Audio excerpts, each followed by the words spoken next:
المفتاح سے ان سے سوال کرتے غنیم المفتاح سے. غنیم المفتاح کون ہے آگے ہم بتائیں گے کہ دنیا بھر کے انسانوں کو, لوگوں کو کیسے متحد رکھا جا سکتا ہے, کیسے ایک رکھا جا سکتا ہے. تو غنیم المفتاح جواب دیتے ہیں اور اس جواب میں وہ قرآن کریم کی اس آیت کی تلاوت کرتے ہیں. یا ایھا الناس انا خلقناکم من ذکر و انثی وجعلناکم شعوبا وقبائل لتعارفوا ان اکرمکم عند اللہ اتقاکم. کہ پوری دنیا کا خالق اللہ تعالیٰ فرماتا ہے اس آیت میں کہ ہم نے پوری دنیا کو, تمام انسانوں کو ایک ماں اور باپ سے پیدا کیا ہے اور الگ الگ حصوں میں پیدا کیا ہے تاکہ ایک دوسرے کی پہچان کا ذریعہ بنے. بقیہ تمام لوگ برابر ہیں, کسی کو کسی پر کوئی حیثیت حاصل نہیں ہے. بس وہی سب سے زیادہ مکرم ہے اللہ کے نزدیک, جو اللہ کے نزدیک سب سے زیادہ متقی, اس کے علاوہ تمام انسان برابر ہے, کسی کو کسی پر کوئی اہمیت حاصل نہیں.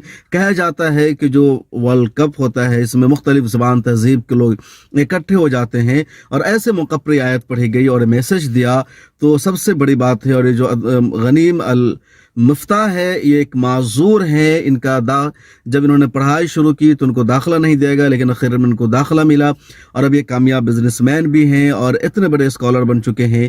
اور ان کو قطر نے امبیسڈر بنایا. ایک میسج دیا قطر نے کہ ایک معذور بچہ بھی دوسروں کے لیے آئیڈیل بن سکتا ہے اور اتنے بڑے میگا ایونٹ کا افتتاح کر رہا ہے اور اس کا نام ہے الغنیم المفتاح. سال 2002 میں ان کی ولادت ہوئی اور اب یہ ایک طرح سے ہیرو ہیں اور جانے پہچانے جا رہے ہیں. تو اس میں خصوصیات کیا ہے؟ قطر نے شراب پینے پر پابندی لگا دی. عموماً ہوتا یہ ہے کہ جب یہ اس طرح کا فیفا ورلڈ کپ ہوتا ہے یا اس طرح کے فٹ بال کے میچز کھیلے جاتے ہیں تو جو پلیئرز ہوتے ہیں وہ بھی بہت زیادہ پیتے ہیں, جو ان کے شائقین ہوتے ہیں, دیکھنے والے ہوتے ہیں, وہ بھی بہت زیادہ پیتے ہیں. اور زیادہ تر یورپین ہوتے ہیں, امریکن ہوتے ہیں, تو ان کو شراب پیے بغیر ان کی زندگی کا تصور ہی نہیں کیا جا سکتا ہے. لیکن قطر نے کہا کہ فیفا ورلڈ کپ ہو یا کچھ ہی ہو, ہمارے یہاں دیکھنے آ رہے ہو تو ہماری شرطوں کے مطابق رہنا ہوگا. چنانچہ قطر نے کہا کہ میچ دیکھنے کے دوران شراب پینے پر پابندی رہے گی, روڈ پر پینے پر پابندی رہے گی. ہاں, اسٹیڈیم میں ایک زون بنا دیا گیا ہے جہاں شراب کی دکان ہوگی, وہاں جا کر کے پی سکتے ہو, اور وہ بھی میچ شروع ہونے سے 3 گھنٹہ پہلے. میچ شروع ہونے سے 3 گھنٹہ پہلے تک ہی شراب سرو کیا جا سکتا ہے کسی کو بھی. اس کے بعد شراب پینا بین رہے گا, کسی کو بھی شراب زون میں بھی شراب پینے کی اجازت نہیں ہوگی اور میچ دیکھتے وقت کو کبھی شراب پینے کی اجازت ہی نہیں ہوگی. قطر نے دوسری پابندی لگا رکھی اپنے یہاں کہ کوئی بھی شارٹ کپڑے نہیں پہنے گا, جیسے لڑکیاں ہوتی ہیں خاص طور پر یورپ اور امریکہ کی, تو بکنی پہن کر وہ صرف وہ سڑکوں پر نہیں, بکنی پہن کر وہ ہر جگہ گھومنے لگتی ہے. جو انڈر ویئر جس کپڑے کو کہا جاتا ہے, اب وہ انڈر ویئر نہیں رہ گیا ہے بلکہ اوور بدن ہو گیا ہے, تو اس پر بھی پابندی لگائے اور کہا کوئی ننگے کپڑے پہن کر نہیں آئے گا بلکہ ایسا کپڑا پہننا ضروری ہے جس سے پورا جسم ڈھپا ہوا ہو, مہذب لگے, ایک طرح سے تہذیب ان کپڑوں میں جھلکے, اس کا ضروری ہے. کچھ لوگوں نے یہ بھی افواہ اڑا دی ہے کہ قطر میں حجاب پہننا ہر ایک کے لیے لازمی, ایسا نہیں ہے. لیکن قطر نے ننگا پن پر پابندی لگا رکھی ہے. اس کے علاوہ قطر نے بھی پابندی لگا رکھی ہے کہ کوئی کسی کو چلتے پھرتے آئی لو یو نہیں کہے گا, عشق اور محبت کا اظہار نہیں کرے گا, گلے نہیں لگائے گا, بلکہ اس کے لیے آپ اندر جا کے کمرے میں کچھ کر سکتے ہیں. اسٹیڈیم میں, سڑکوں پر, مارکیٹ میں کسی کو کرنے کی اس طرح سے کوئی چھوٹ نہیں دی جائے گی. اگر کسی نے ایسا کیا تو اس کو سزا دی جائے گی. قطر نے دوسری پابندی الکوہل پر لگا رکھی ہے کہ الکوہل پینے پر مکمل طور پر پابندی رہے گی اور کسی کو کسی بھی حالت میں الکوہل کی اجازت نہیں دی جائے گی. اس کے علاوہ کراس ڈریسنگ پر پابندی ہے, جیسے کہ میں نے پچھلی بار بھی بتایا تھا کہ لڑکا لڑکی کا, لڑکے لڑکے کا کپڑا نہیں پہن سکتے ہیں. عموماً یہ سب کھیلوں میں ہوتا ہے, خاص طور پر جو ورلڈ کپ ہوتا ہے یا فٹ بال کا میچ ہوتا ہے تو کراس ڈریسنگ کا کلچر بہت زیادہ ہوتا ہے, لیکن اس پر بھی پابندی لگا دی ہے. آپ برازیل میں ہوئے ٹورنامنٹ کو دیکھیں گے, اٹلی میں ہوئے ٹورنامنٹ کو دیکھیں گے یا یورپ کے دوسرے ملکوں میں ہوئے ٹورنامنٹ کو دیکھیں گے تو وہاں جو میچ کے وقت بالکل عریانیت ہوتی ہے, فحاشی ہوتی ہے, کئی خواتین, کئی ایکٹریس تو ننگے پہنچ جاتی ہے.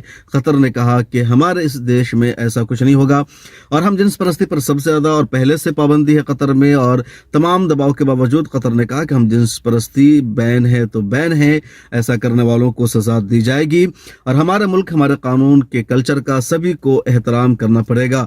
تو یہ قطر کی موٹی موٹی باتیں ہیں جس پر قطر نے پابندی لگا رکھی ہے اور انہی اصولوں کے ساتھ قطر میں فیفا ورلڈ کپ کا آغاز ہو چکا ہے. خاص طور پر جب آغاز ہوا تو بڑا خوبصورت اور تاریخی منظر تھا, تو قرآن کریم کی تلاوت سے ہوئی. دوسرے یہ کہ اس اسٹیڈیم میں, البیت اسٹیڈیم میں ہوا, اور اسٹیڈیم میں سعودی عرب کے ولی عہد محمد بن سلمان بھی موجود تھے, ترکی کے صدر رجب طیب اردوغان بھی موجود تھے, کویت کے امیر موجود تھے, دبئی یعنی متحدہ عرب امارات کے جو صدر ہیں وہ موجود تھے, مصر کے صدر موجود تھے, بحرین اور جتنے سارے عرب ممالک ہیں سب کے سربراہان مملکت موجود تھے.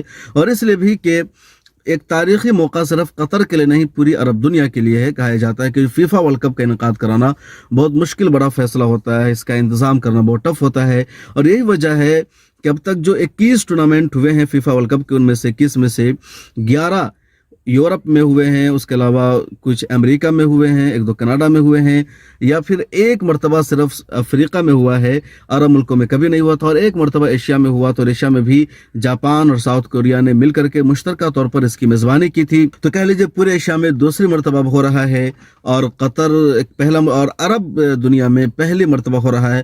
تو اس لیے پورے عرب ورلڈ میں جوش ہے, جذبہ ہے, جنون ہے, اور عرب کے لوگ مختلف انداز میں اس کا اظہار کر رہے ہیں, جشن منا رہے ہیں.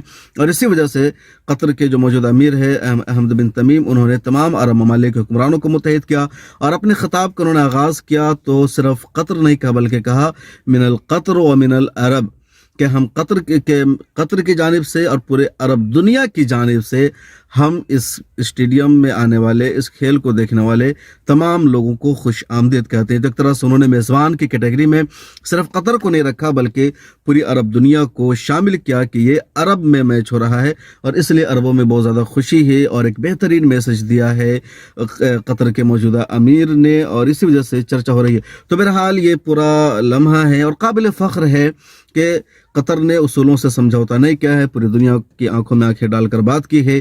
یہی قطر کی کامیابی ہے, اور اس وجہ سے لوگ سوچنے پر مجبور ہو جاتے ہیں کہ قطر چھوٹا سا ملک ہے لیکن اتنے بڑے بڑے فیصلے کیسے کر رہا ہے. قطر میں جو اسٹیڈیم بنائے گئے وہ تاریخی اسٹیڈیم ہیں, اور ان اسٹیڈیموں کو جہاں پر بنایا گیا ہے وہاں پر قطر نے ایک شہر آباد کر دیا ہے, اور ساری سہولتیں وہاں پر بنائی گئی ہے, میٹرو بنایا گیا ہے, میٹرو لائن بچھائی گئی ہے, ٹرانسپورٹ کے انتظامات کیے گئے ہیں, اور جو اسٹیڈیم ہے اس میں بھی کلچر کو محفوظ رکھا گیا. جیسے جس اسٹیڈیم میں افتتاح ہوا فٹ بال کا, وہ اسٹیڈیم عرب کلچر کے جو خیمہ کا کلچر تھا اس کو سامنے رکھ کر بنایا گیا ہے. اس اسٹیڈیم کا نام ہی البیت اسٹیڈیم, اور عربوں میں جو پرانی روایت تھی خیمہ لگانے کی, ٹینٹ لگانے کی, تو اس کی پوری شکل ٹینٹ جیسی ہے. اسی طرح ایک اسٹیڈیم بنایا گیا سمامہ نام کا, جو بالکل گول ٹوپی ہے, اور گول ٹوپی جو ایک مسلمانوں کی پہچان اور شناخت ہے, تو اس ٹوپی کی شکل ہے پورے اسٹیڈیم کی, وہ اس میں درشایا گیا ہے. اسی طریقے سے ایک اسٹیڈیم کشتی نما بنایا گیا ہے. تو پوری ایک پہچان اور شناخت ہے قطر کے الگ الگ اسٹیڈیم کی, اور اس میں بھی تہذیب اور روایت کو برقرار رکھا گیا ہے.